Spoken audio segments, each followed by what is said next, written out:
Mr. Ballen reaction. Make sure y'all go subscribe to my second channel. Make sure y'all go subscribe to my second channel. Mr. Social Reacts. Just did a Throwback Thursday video though. I got 5 videos on the new channel. If I don't post on here, I'm posting over there, bro. Not gonna lie to y'all, but got Mr. Ballen. Make sure y'all give me a thumbs up. Also, and make sure y'all comment, even if it's just an emoji. Let's go and get into it. Some people that everyone should know about, and one of those people is Jack Church. Invite the like button to come out with you for a nice casual get-together of our weekly uploads. Alright, let's get into today. Andhurst, thus becoming an Army officer. His first assignment was to an infantry unit stationed in Burma, but when he got there, it was peacetime, so Jack didn't have much to do. But instead of just sitting around all day, Jack did what any other restless young military officer would do, and he mastered the bagpipes, despite being 0% Scottish. He also took a trip across the entire Indian subcontinent on his motorcycle, almost entirely on unpaved roads. But in 1936, despite these incredible side hobbies, he just wasn't really that interested in being a part of the military when there wasn't anything going on, and so he decided to get out. He moved to Nairobi, Kenya, where he became a newspaper editor / male model / movie extra. During his off time, he still took his bagpiping very seriously, placing second in a prominent piping competition in 1938. He also picked up another hobby, archery, and he became so good at it so quickly that he was chosen by England to represent them in the Archery World Championships in 1939. Later that that's tough. Same year, when World War II broke out, Jack decided now's a good time to get back into the army. So he rejoined the army, and he was promptly sent to France to help defend their borders against a potential Nazi invasion. But shortly after Jack arrived, Hitler was able to push through those defenses, and he launched a brutal blitzkrieg campaign against the Allies in France. Blitzkrieg is a military tactic that's basically an all-out attack, all at once, with everything you got. So planes, tanks, artillery, infantry, you just send all of it in an attempt to overwhelm your enemy before you run out of resources. And in this case, Hitler's blitzkrieg was successful. In just 6 weeks, they not only invaded France, they conquered it. But during that 6-week battle for France that the Allies ultimately lost, Jack made a name for himself by employing 2 particular weapons that nobody else in World War II was using. He is the only one who used these weapons for the entirety of World War II. Jack and 2 other infantrymen were up on this hill overlooking this town that was full of Nazis, and at some point 5 Nazis come running out to the edge of this town, and they duck behind a wall that's about 30 meters away from Jack. And one of these Nazis stands up and quickly crumples to the ground. And his 4 Nazi comrades look to see what happened to him, and they see a dead man on the ground with the back end of an arrow jutting out of his chest. And that arrow was fired by none other than Jack Churchill. Because for the duration of World War II, he didn't carry a gun. He didn't need a gun. Instead, he carried a bow and arrow and a long broadsword. Although periodically, definitely get you out of here. He would scoop the weapons up off of dead enemy soldiers, and he would fire those. When asked why he didn't just carry a gun in the first place, he responded, "Any officer that goes into action without his sword is improperly dressed." From then on, he became Mad Jack, and his peers loved him. But his leadership hated him. They said he was setting a terrible example, that no one should be running around with a sword and a bow and arrow. But he was so effective, they let him continue. Throughout the brutal 6-week battle for France, Jack would lead dozens of these small raids against the Nazis, and he would just pick them off one by one with his bow and arrow and with his sword. And in one particular raid, he got shot through the neck, but he was so nonchalant about it that when he got back to base, someone was like, "Hey, Jack, you're bleeding." And he was like, "Oh, yeah, I am." They were like, "Well, what happened?" He's like, machine gun. After the Allies finally lost this battle for France and were forced to evacuate, they found a diary from one of the British soldiers, and in it he talks about the one thing that motivated him and the other troops around him, and that was the sight of Mad Jack running hither and thither with his bow and arrow and his broadsword. For his bravery in France, Jack was awarded the Military Cross. After leaving France, Jack heard about this new unit, the Commandos, that was being stood up to aggressively sabotage Nazi operations, and they were looking for volunteers. And Jack didn't know much about what they were going to do, but they promised combat, and so he was all for it, and he volunteered. The commando unit would go on to become the famous British Special Forces, and the training they put Jack and the other volunteers through was absolutely brutal. and Jack just loved it. He loved being in the commandos. After graduation in 1941, Jack was put in command of a commando unit that was tasked with going to this Norwegian town of Vågsøy and taking down a Nazi garrison there.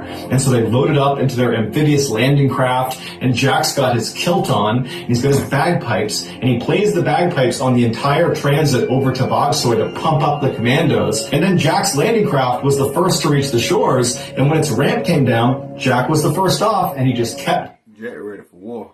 playing his bagpipes, despite the fact that the Nazis now see them and they're shooting at them. So rounds are impacting around him as he's blaring his bagpipes, and only when he finished his song did he shoulder his bagpipes, pull out a grenade. He saw some Nazis running along the ridgeline. He throws a grenade at them and pulls out his sword and runs into battle. In just a few hours, the Nazi garrison had fallen, and Jack was awarded his second military cross. During the Italian amphibious landings in 1943, Jack again was in charge of an observation post that was in this town just outside of Salerno. It was well defended and fortified, and Jack and his men were outnumbered 20-1. So Jack came up with a genius plan.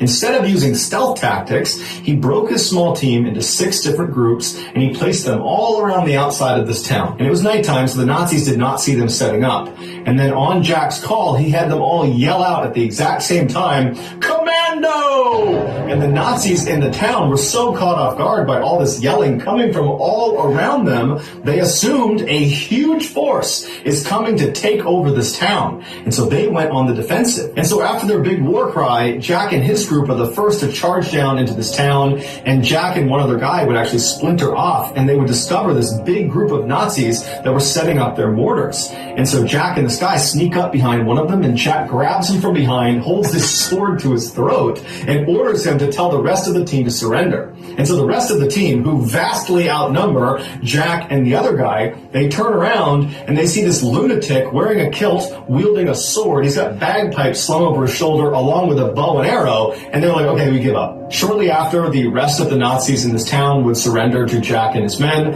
and for his actions, Jack would be awarded the Distinguished Service Order. In 1944, Jack was in Yugoslavia with the commandos trying to capture a strategically valuable location called Point 62. And when every man in his team was either killed or severely wounded, and when Jack had run out of arrows, instead of surrendering, he pulled out his bagpipes and started playing until a grenade detonated behind him, knocking him unconscious. The Nazis captured him and sent him to Berlin to be interrogated because they believed, because of his last name, First thing you can do is be captured by your enemies. Churchill, that he In war. was connected to or related to the Prime Minister, Winston Churchill. He wasn't, not at all, so they ordered Jack to be sent to a concentration camp. On his way out of Berlin, Jack secretly flicked a lit cigarette butt into one of his interrogator's offices, and he lit it on fire, but nobody knew it was him. And so Jack arrives at this concentration camp, and he's only there for a couple of months before he and another British military officer managed to escape by crawling underneath one of the barbed wire fences. They had slowly burrowed a tunnel without anybody noticing, and then they jumped down into this abandoned drainage pipe, and they crawled out to freedom that way. But their freedom would be short-lived because they only made it a couple of miles before they were recaptured by the Nazis. And so they were ordered to go to another concentration camp that was considered much more secure. But after only having been at this new concentration camp for less than a year, once again, Jack was able to escape. This time it was because there was a power outage at the camp, and Jack just put his shovel down and casually walked out the front gates, and nobody noticed. He walked 150 miles in the treacherous terrain of the Alps, surviving on vegetables he had stolen from people's gardens, and then division, and they took him in and reconnected him with British troops, and then he was ultimately sent back to England. And while Jack was free, he was very frustrated that the war in Europe was effectively over, and he had missed most of it. And so he requested a transfer to go out to Burma to fight against the Japanese in the Pacific Theater, but as soon as he got there, the Americans had just dropped the atomic bombs on Nagasaki and Hiroshima, Japan, abruptly ending World War II. And when Jack heard about this, he was so disappointed he would not get to do any more fighting. He was quoted as saying, if it wasn't for those Yanks, we could have kept this war going for another 10 years. Even though the war was over, Jack desperately wanted to get into combat at least What was a crash at? one Official.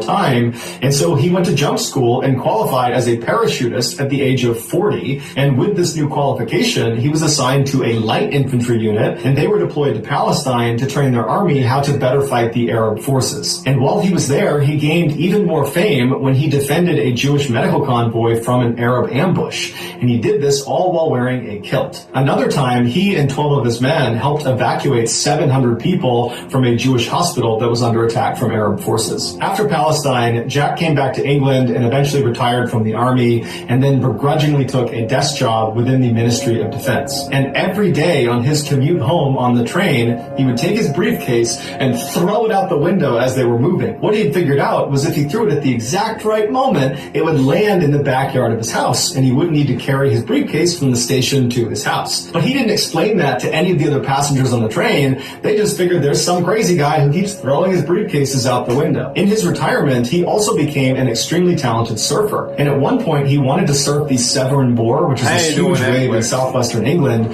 that nobody else had surfed before. And locals that were familiar with this treacherous wave, they cautioned him and said, you really shouldn't do this. And he looked at them and he just said, I'll be all right. And then he proceeded to be the first person ever to successfully ride that wave. Jack would ultimately die in 1996. He was 89 years old. So that's going to do it, guys. If you found the secret in today's R.I.P. Jack, real soldier, real crash out, man. Make sure I give you your thumbs up. I was gonna do the Noah Mr. Ballen story, but it looked like I wasn't gonna like it. I ain't gonna lie. I can tell by the way he titled it. I wasn't gonna like it. With that being said, man, make sure y'all go check out my previous 5 videos. If y'all see this video for Friday midnight, that means I ain't posting on Friday. So that being said, see you when I see y'all. Let's ride, man.